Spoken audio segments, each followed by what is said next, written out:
He had left that morning for a 2-day business trip. Nothing unusual. He did it often.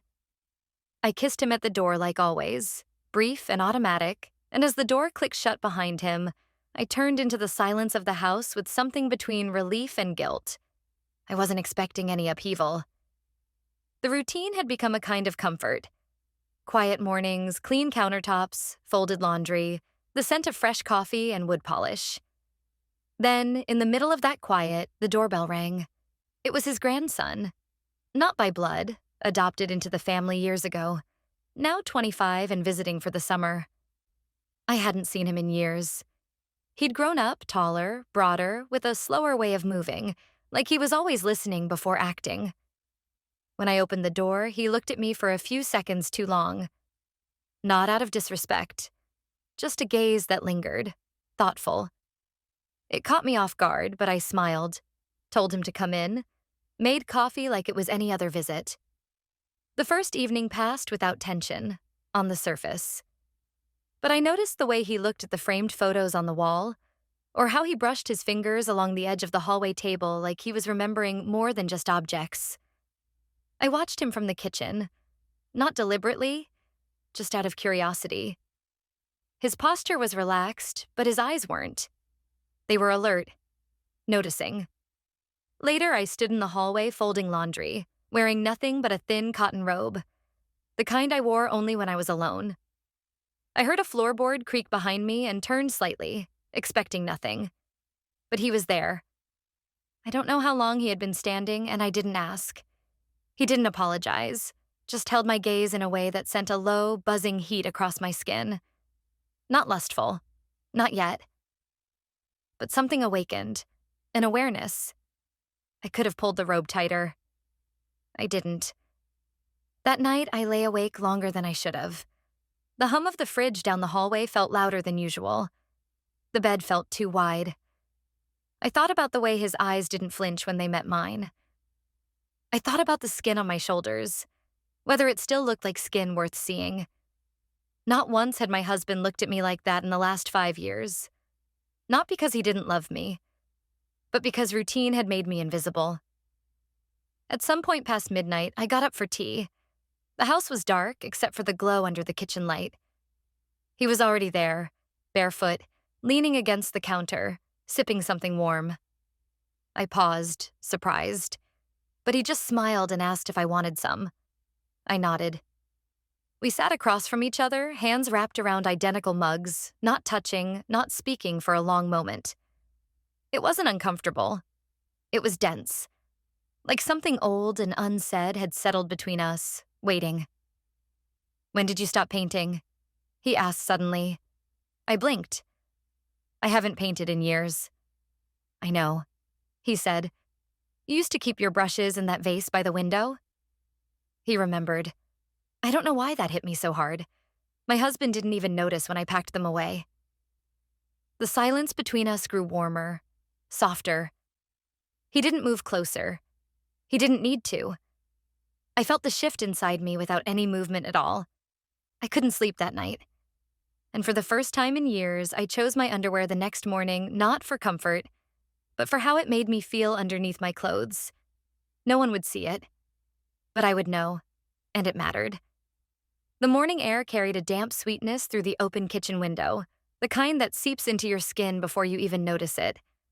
I moved around the house slowly, deliberately, as if some part of me wanted to feel each movement deeper than before.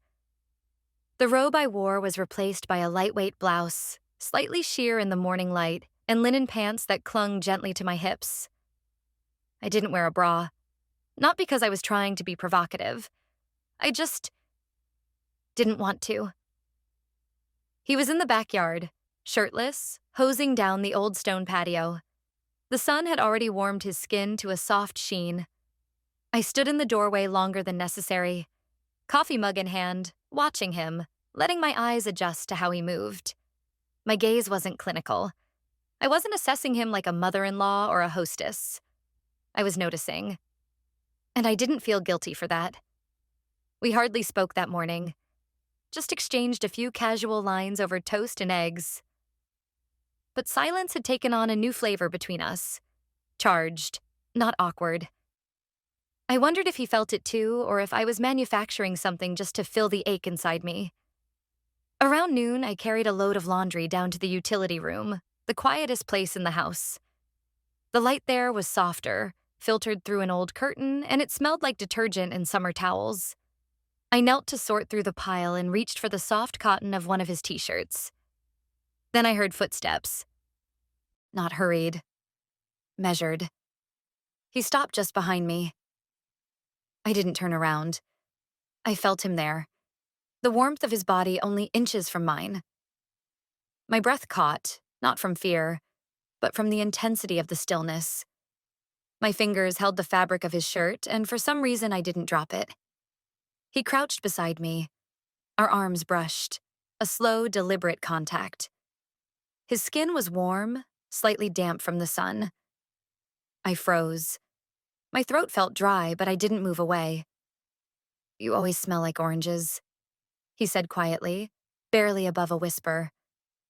"I use citrus soap," I replied, not recognizing my own voice. It came out lower, rougher. We were both still looking down. The laundry sat between us like an excuse. Our hands moved at the same time, reaching for a towel, and our fingers touched, barely, but enough. Something cracked open between us, too quietly to name. I looked at him then. Not a glance. A real look, straight into his eyes. And then, without warning, he leaned in and kissed me. It wasn't rough. It wasn't rushed. It was curious, tasting. His lips were softer than I expected, and his hand didn't touch my skin, only hovered near my waist like he was waiting for permission he hadn't asked for. I didn't push him away. I didn't even flinch. My body responded before I had time to weigh the consequences. When he pulled back, there was no apology in his face. No shame, only breathlessness, mirrored in my own chest. We sat there for another second. Then I stood up abruptly, my legs less steady than I'd like. I folded the towel I was still holding and walked out, not speaking.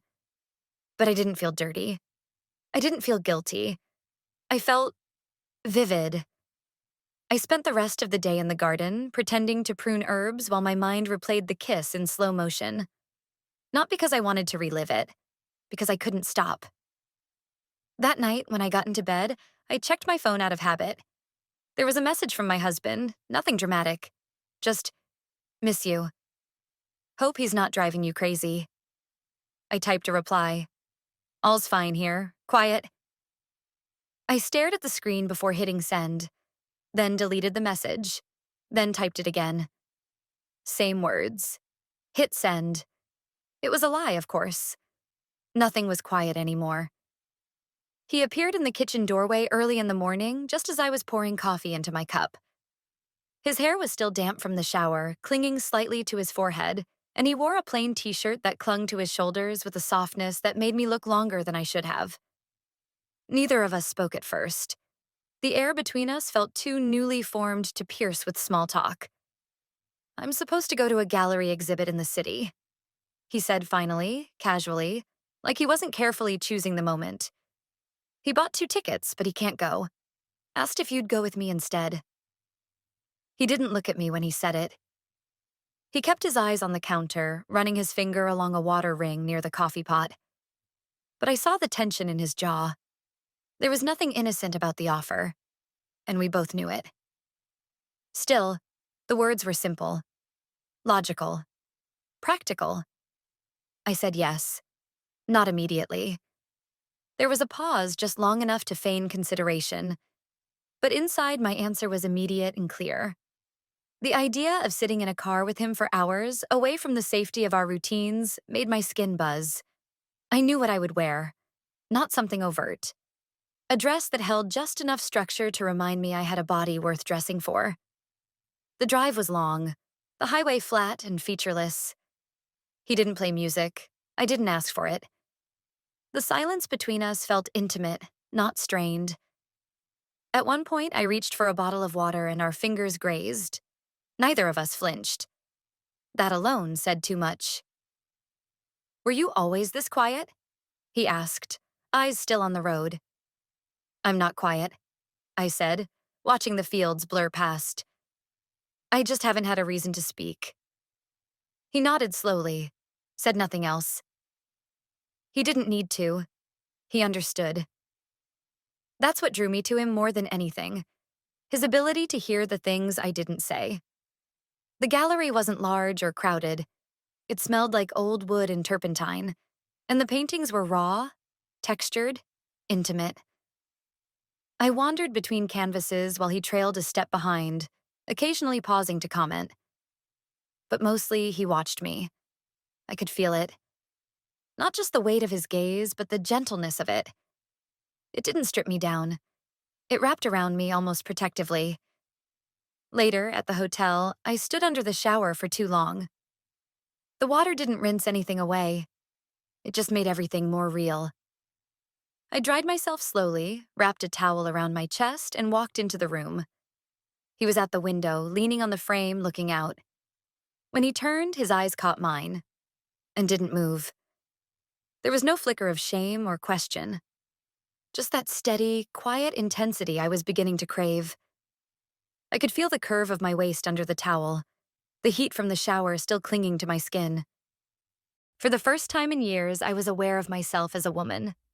Not a wife, not a hostess. Just me. Are you happy with him? He asked. I didn't answer. Not because I didn't know, but because saying it aloud would make it too final, too irreversible. I turned, stepped into the second room, and sat on the edge of the bed. I didn't close the door behind me. I didn't need to. That was my answer. The silence after the trip stretched for days. I avoided being alone with him, not overtly.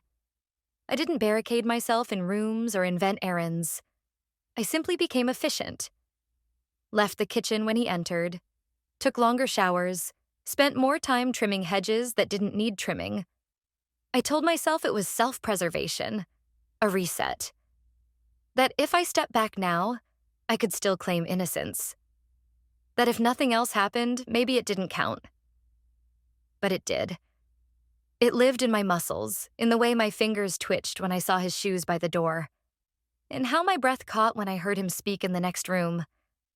My body had already moved toward him, even if my feet stayed still. He didn't push, not once. And that made it worse. His presence was quiet, respectful, but completely aware. There was no awkwardness in him, only waiting. That kind of patience is more dangerous than pressure. It allows your own desires to echo louder in the silence. One afternoon, I passed by the living room and saw his phone on the coffee table, screen lit up. A notification, a photo sent from a number I didn't recognize. Curiosity won. I glanced. It was me. A photo taken in the hotel, in the gallery room with the ochre walls. I was laughing, one hand tucked behind my ear, head slightly tilted. He must have snapped it without me noticing. I didn't look beautiful in it. I looked alive. Underneath, he'd written, "You looked more like yourself that day than I've ever seen you look." I closed the message quickly, heart pounding. Not from fear of discovery, but from recognition. I had no memory of that moment. But I knew it was real. That night, I opened the drawer of the old dresser I never used anymore. At the bottom, beneath scarves and old stockings, lay a bra I hadn't touched in years, lace-trimmed, pale plum, the kind I used to wear when I still thought it mattered how I undressed. I put it on. It still fit, barely. But what struck me was how it felt. How I felt. More present in my own skin. It wasn't about him. Not completely. It was about remembering something I had let dissolve. The sensuality of dressing for no one but myself. The thrill of knowing what fabric brushed against my ribs under an ordinary blouse. I made tea and walked past his door without knocking. I had no plan, no script. But something in me refused to stay in the purgatory between want and fear. A few minutes later, I knocked once. A gentle, almost accidental sound. He opened the door. He didn't look surprised. He stepped back, gave me space, said nothing. The room was dim, lit only by a single desk lamp that cast soft shadows across the bed and bookshelves. He didn't invite me to sit. I didn't move toward the chair. We stood there, facing each other in the hush. His eyes searched mine, not with hunger, but with something heavier, a kind of ache. "I didn't mean to confuse you," he said. "You didn't," I replied. There was a long pause. Our breathing filled the air, shallow and deliberate. I could see the movement of his throat when he swallowed, the stillness in his hands. I took one step closer. He didn't touch me. He didn't need to. The space between us was unbearable in the most tender way. My body leaned forward almost imperceptibly, and for a moment our mouths hovered just inches apart. I felt the heat of his breath. The tip of my nose grazed his cheek, but I didn't kiss him. I stepped back. "Good night," I said, not breaking eye contact. Then I turned and left, closing the door behind me as softly as I could. Not because I regretted being there, but because I wasn't ready for what would happen if I stayed. He arrived in the kitchen before I did the next morning, already dressed, already moving about like nothing had shifted. He didn't glance at me when I entered. He handed me a cup of coffee without comment, and we stood on opposite ends of the counter, two figures in a choreography of denial. My husband had called the night before. His sister wasn't well, he said. He'd be staying a few extra days. Asked me to check on the roses. I told him I would. I asked if he needed anything. He said no. We exchanged kindnesses, hung up. Neither of us mentioned the empty bed. By noon, I had pulled my favorite dress from the closet. Soft navy with a low back and short sleeves. I hadn't worn it in years, not because it didn't fit, but because there had been no occasion worth the risk of being seen. I showered slowly, letting the water run down my spine. I shaved my legs, lotioned every inch of skin. My underwear wasn't provocative. Ivory silk, simple, but the feel of it against my hips made me stand straighter. I didn't put on perfume. I didn't need to be obvious. By the time he stepped into the room, I had set the table. Nothing elaborate. Just pasta, fresh salad, a bottle of wine that had been sitting unopened for months. He hesitated when he saw me. He was wearing a button-down shirt, slightly wrinkled, as if he had changed into it at the last second. "You look different," he said, the words low, cautious. "So do you." We ate in near silence, but it wasn't uncomfortable. It was focused, like both of us were conserving energy for something inevitable. The wine sat barely touched between us. We weren't using it as an excuse. Later, I stood at the sink, rinsing a plate, when he came up behind me. I felt the air change before I heard his footsteps. He didn't touch me. Not right away. He just stood close enough for me to feel the warmth of his chest behind my back. "You don't have to pretend," he said. "Not with me." I turned slowly, our eyes locked. There was no more space for restraint. No silence wide enough to stretch between the hunger in my ribs and the certainty in his gaze. This time, the kiss wasn't sudden. It was slow.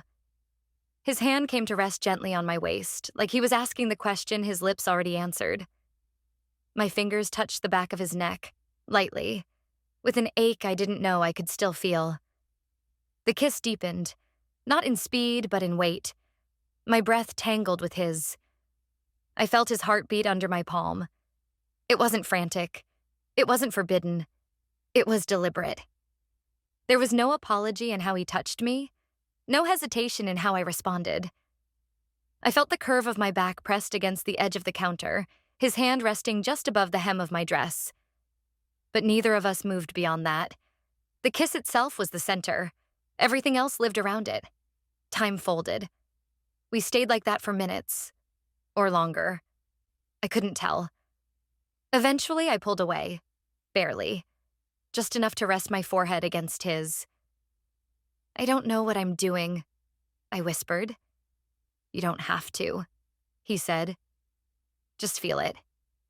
We didn't go upstairs. We didn't strip each other bare. We sat on the living room floor, backs against the couch, legs stretched out in silence. My head rested lightly on his shoulder. His fingers traced lazy patterns on my arm. We didn't speak. We didn't need to. My body was still humming with the memory of his mouth, of the way he hadn't asked for permission but had waited for it all the same. Then, through the stillness, we heard the sound of tires on gravel. He looked up. I sat bolt upright. Through the front window, partially hidden behind the curtains, we saw a familiar car pull slowly into the driveway. My husband had come home early. The sound of his car idling in the driveway struck like a held breath finally exhaled. For a moment, we didn't move. We just stared out the window, as if by doing so, we could somehow will him to disappear again, turn the key in the ignition, and reverse out of our secret. But he didn't. The engine died. The silence afterward felt sharper than any noise. I stood slowly, smoothing my dress with trembling hands. Not from panic. Panic is messy and loud. This was cleaner, sharper, like a scalpel gliding just beneath the surface of skin. He moved behind me, saying nothing, but I felt the tension radiating off him like steam from wet concrete under sunlight. But the door didn't open. Seconds passed, then minutes. I peered again through the narrow slit in the curtain. The driver's side was empty. No figure approaching the porch. The passenger door still closed. "He didn't come in," I said, my voice quieter than I expected. "Maybe he forgot something. Maybe he's just passing through," he replied.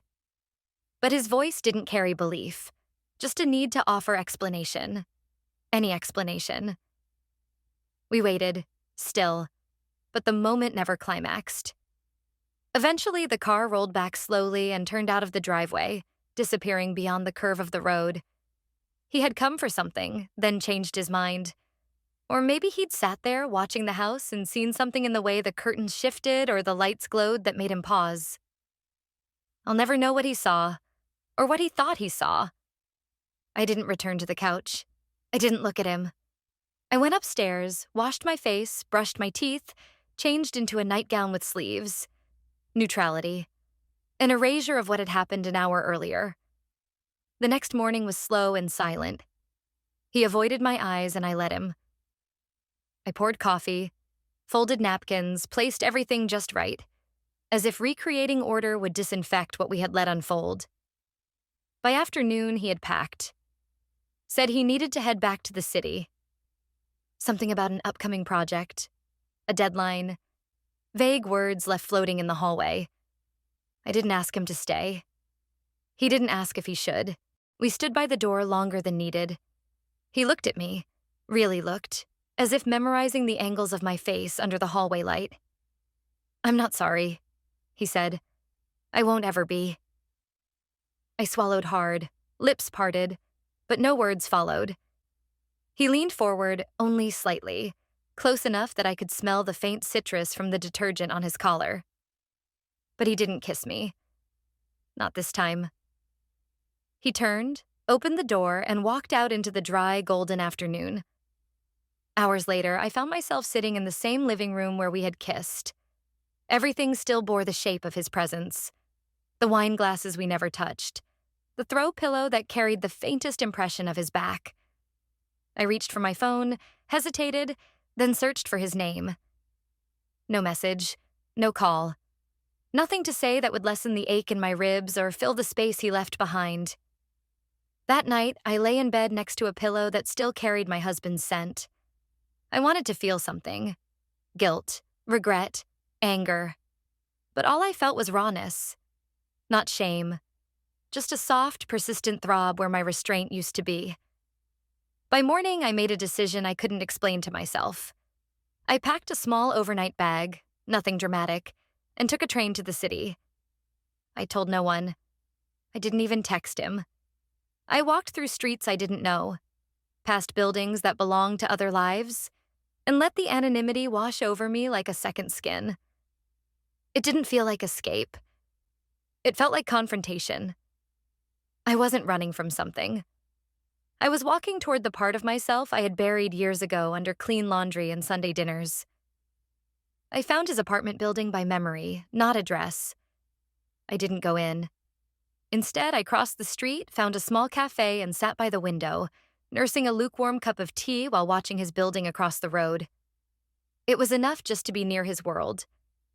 Enough for now, not to knock. I returned home just before dusk.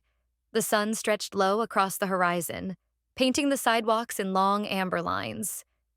My feet hurt from the walk, not from distance, but from how tightly I'd held my body all day, like I was trying to keep something inside from spilling out. No one had noticed I was gone.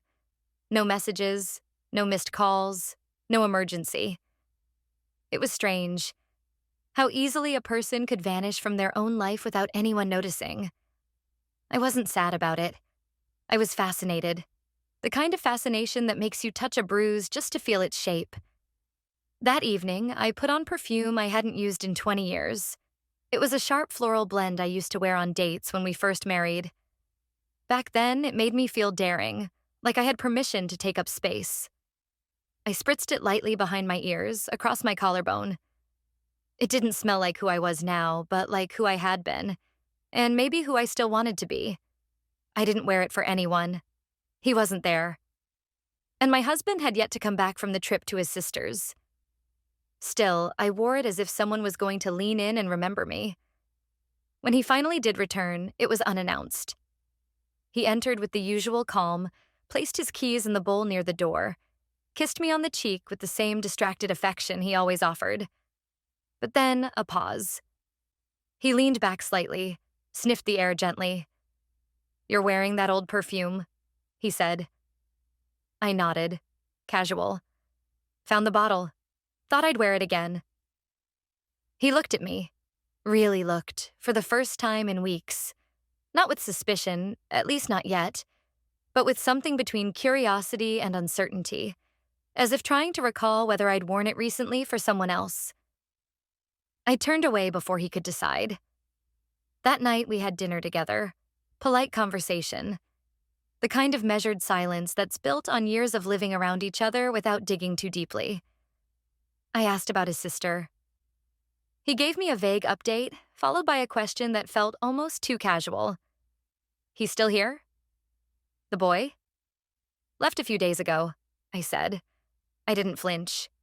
"Said he had work?" He nodded, took another bite of chicken, said nothing.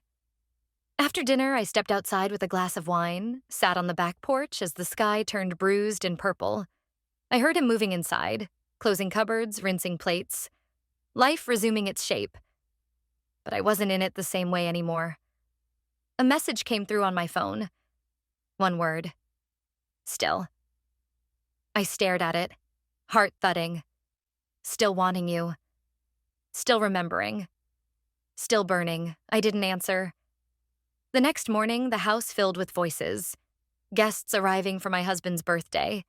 Family, neighbors, a few colleagues from his office. The kind of gathering that looked effortless on the outside but required careful choreography beneath the surface. I played my part, smiling in the kitchen, topping off wine glasses, nodding at jokes I'd heard 3 times before. Then I turned, and there he was, standing near the entryway in a crisp white shirt, sleeves rolled up, his jaw slightly clenched like he hadn't meant to show up but couldn't stay away. I hadn't known he would be there. No one told me. He must have come through someone's invitation, maybe thinking I'd be gone, maybe hoping I'd be there. Our eyes met across the crowd. It lasted a breath too long. He didn't smile. Neither did I. But something passed between us anyway. An agreement. A wound reopening. Later, in the hallway, we passed each other, shoulders brushing slightly. "I never stopped," he said under his breath. "Neither did I replied, my voice barely audible. We didn't touch, but we didn't need to. Every nerve in my body had already turned toward him again. The days that followed felt like walking through water. Everything slower, thicker, saturated with weight I couldn't shake. He was gone again, back to the city after the party. And yet he wasn't. His presence clung to the walls, to the sofa cushions, to the back of my throat. I didn't clean the hallway mirror he leaned against during the gathering. I didn't wash the wine glass he used. I left them where they were, not as tokens, but as proof that I hadn't dreamed it. My husband had grown quieter since the party. Not in the deliberate way people become distant, but in the way someone starts reading between lines they didn't know existed. He didn't ask questions, but his pauses became longer. His eyes lingered more. And there were moments, fleeting, subtle, when I caught him looking at me like I was a puzzle he once thought he'd solved. One evening, he came home with a small black box. I assumed it was something for work. A gadget, perhaps, or a part for the garden hose. But when he placed it in front of me at the kitchen table and said nothing, I opened it with a strange, shallow breath. Inside were earrings, delicate gold with tiny emeralds, nothing extravagant, but clearly chosen with care. I couldn't remember the last time he'd given me jewelry without a holiday prompting it. "You used to wear green," he said. "It always suited you." I stared at the earrings for longer than I should have. He thought he was being kind, thought this was a gesture, an unspoken offering of closeness. And maybe it was. But all I could feel was the weight of them in my hands, the way they gleamed in the light, like an apology for something he hadn't even realized had happened. I put them on that night. Not out of sentiment, but out of a need to feel the contrast. The hard, cold metal brushing against the heat beneath my skin.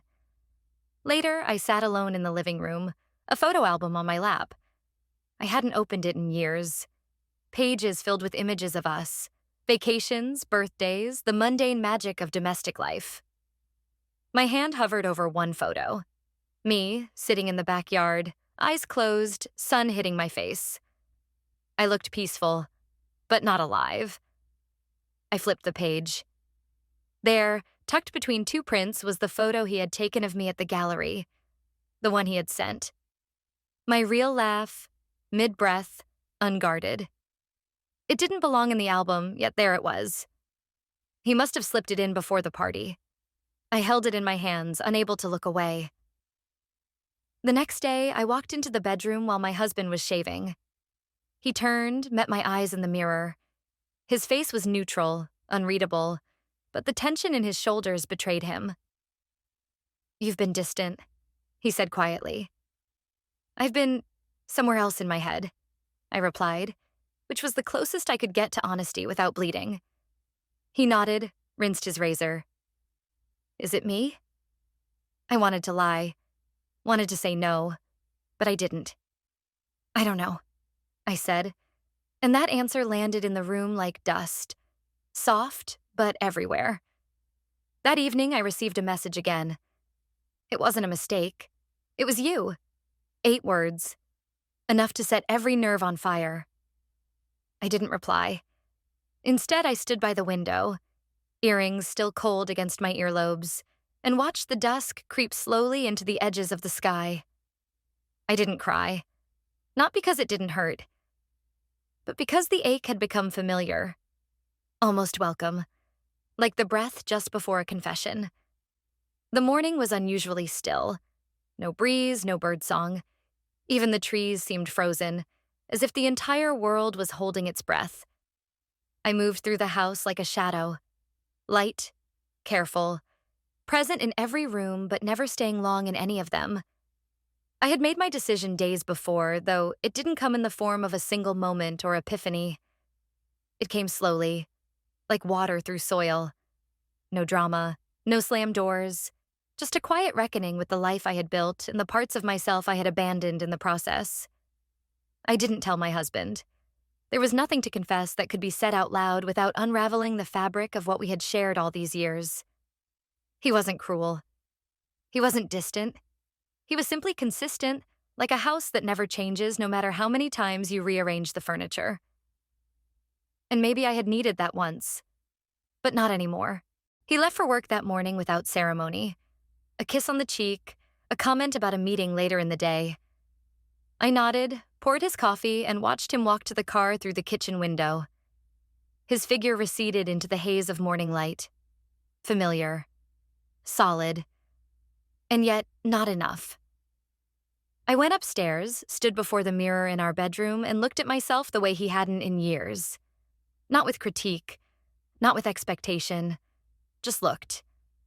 I wasn't trying to feel beautiful, I was trying to feel real. The earrings were still there. I removed them gently, one by one, and placed them back in the box. Not out of rejection, but out of closure. He had tried, in his way. But you can't return to someone who never noticed you were gone. I opened the closet and pulled out the dress I'd worn on the day of the gallery trip. I didn't put it on. I just held it against me, pressing the fabric to my chest, breathing in the faint trace of his cologne still clinging to the hem. There was no message from him that morning. No still, no come. Just silence. And yet I felt him everywhere.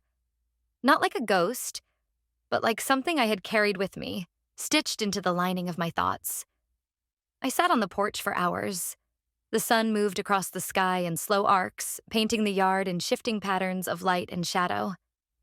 I watched neighbors come and go, a delivery truck pass, children riding bikes on the far corner. Life continued, oblivious, indifferent. Eventually I stood, walked inside, and opened the bottom drawer of the writing desk. There, between tax forms and old postcards, lay my sketchbook. I hadn't touched it in over a decade. The pages were stiff with disuse, the pencil marks faint with age. But they were mine. I flipped through drawings I barely remembered making. Still lifes, city streets, unfinished faces. Then I turned to a blank page and pressed the pencil against it. My hand shook at first, unfamiliar with the movement, but the lines came anyway. Slowly, then faster. Shapes, curves, textures. Not perfect, not even good, but mine. When I stopped, the sky outside had turned a deep indigo. The house was quiet. My hands were smudged with graphite.